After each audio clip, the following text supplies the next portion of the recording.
रशियामुख प्रखंड के धनंजय नगर एडीसी गांव के देवतामुरा इलाके में तेल नंबर गजालिया 01 से गैस लीक होने की वजह से दहशत फैलने वाला था। हालांकि समय पर पहुंचे ओएनजीसी के अधिकारियों की सतर्कता से क्षेत्र को एक बड़े हादसे से बचा लिया गया। इस घटना को देख आसपास के लोगों में दहशत फैल गई। दमकल की सूचना दी, साथ ही बिलोनिया अनुमंडल के शासक मनीलाल दास समेत पुलिस प्रशासन को भी इसकी सूचना दी गई। खबर मिलते ही रशियामुख के दमकल कर्मी मौके पर पहुंचे। इसके बाद ओएनजीसी के कर्मी मौके पर पहुंचे और सावधानी से गैस बंद कर दिया।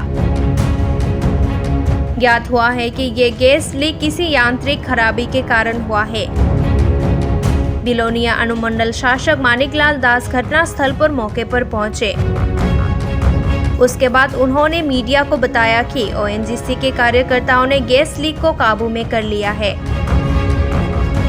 उसके बाद स्थिति सामान्य होने पर वो वहां से चले गए।